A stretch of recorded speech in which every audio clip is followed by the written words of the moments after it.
দায়িত্ব পালনে অবহেলা বরদাস্ত করা হবে না বলেছেন ভূমিমন্ত্রী মিজানুর রহমান। তো দর্শক, চলুন দেখে আসি বিস্তারিত।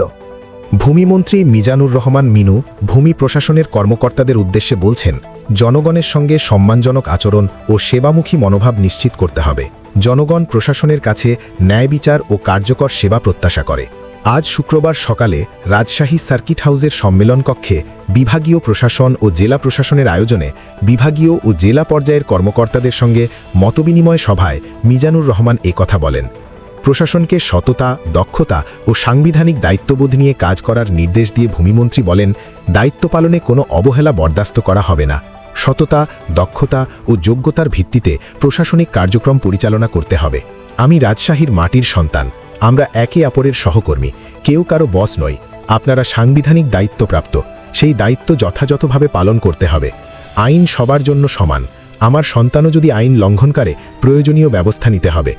রমজান মাসে জনদুর্ভোগ এড়াতে বিশেষ প্রস্তুতি নেওয়ার নির্দেশ দিয়ে মিজানুর রহমান বলেন, বাজার পরিস্থিতি, আইন শৃঙ্খলা ও জনসেবা খাতে সমন্বিতভাবে কাজ করতে হবে।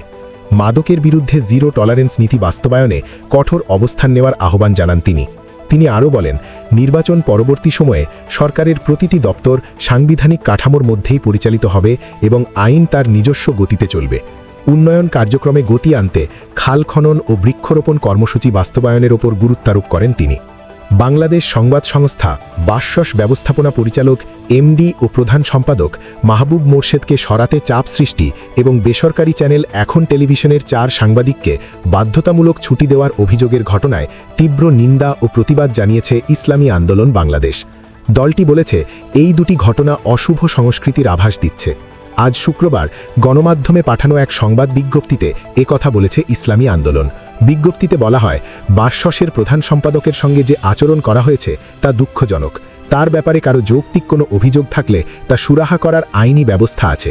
তার চর্চা না করে এক ধরনের মব তৈরি করে তাকে অপদস্থ করা কোনোভাবেই সমর্থনযোগ্য নয়। নতুন সরকার গঠনের দিনেই এখন টিভির 4 জন সাংবাদিককে বাধ্যতামূলক ছুটিতে পাঠানোর ঘটনাকে অশুভ আলামত উল্লেখ করে ইসলামী আন্দোলন বলেছে, যে কারণ দেখিয়ে তাদের ছুটি দেওয়া হয়েছে তা অস্পষ্ট ও উদ্দেশ্যপ্রণোদিত।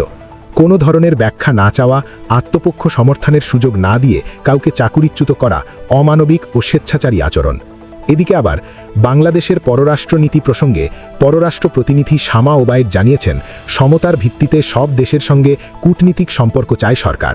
তিনি বলেন, আমাদের পররাষ্ট্রনীতি সকল দেশের সঙ্গে সমমর্যাদা নিয়ে সকল দেশের সঙ্গে কূটনীতিক সম্পর্ক থাকবে, বন্ধুত্ব থাকবে, কিন্তু সেটা হবে সমতার ভিত্তিতে, পারস্পরিক মর্যাদার ভিত্তিতে এবং অবশ্যই বাংলাদেশের স্বার্থ, বাংলাদেশের মানুষের স্বার্থকে 1 নম্বর গুরুত্ব দিয়ে সকল পররাষ্ট্রনীতি হবে।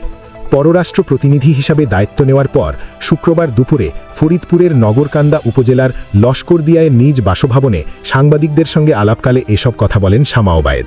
তিনি জানান, বর্তমান সরকারের লক্ষ্য হচ্ছে দেশের মর্যাদা ও স্বার্থ অক্ষুণ্ণ রেখে আন্তর্জাতিক অঙ্গনে একটি স্থিতিশীল ও সম্মানজনক অবস্থান নিশ্চিত করা। বিভিন্ন দেশের সঙ্গে ভিসা জটিলতা প্রসঙ্গে শামা ওবায়েদ জানান, সরকার এ বিষয়ে আন্তরিকভাবে কাজ করছে। বিশেষ করে বিভিন্ন দেশের সঙ্গে স্থগিত থাকা ভিসা প্রক্রিয়া দ্রুত পুনরায় চালু করতে কার্যকর পদক্ষেপ নেওয়া হচ্ছে। এর আগে সকালে ঢাকা থেকে রওনা হয়ে শামা ওবায়েদ নগরকান্দায় পৌঁছালে থানা প্রাঙ্গণে তাকে গার্ড অফ অনার প্রদান করা হয়। পরে তিনি লস্করদিয়ায় নিজ বাসভবনে গিয়ে তার বাবা ও বিএনপির সাবেক মহাসচিব KM ওবায়দুর রহমানের কবর জিয়ারত করেন। এ সময় নগরকান্দা ও সালথা উপজেলা বিএনপির নেতাকর্মীরা শামা ওবায়েদকে ফুলেল শুভেচ্ছা জানান। অপরাধীদের আইনের আওতায় আনতে দলীয় পরিচয়ের দিকে না তাকাতে প্রশাসনের লোকদের নির্দেশ দিয়েছেন পররাষ্ট্র প্রতিনিধি শামা ওবায়েদ। তিনি বলেছেন, দল মত দেখার দরকার নেই। কেউ যদি দোষী হয়, সে বিএনপি, আওয়ামী লীগ বা জামায়াত যেই হোক, তাকে আইনের আওতায় আনবেন।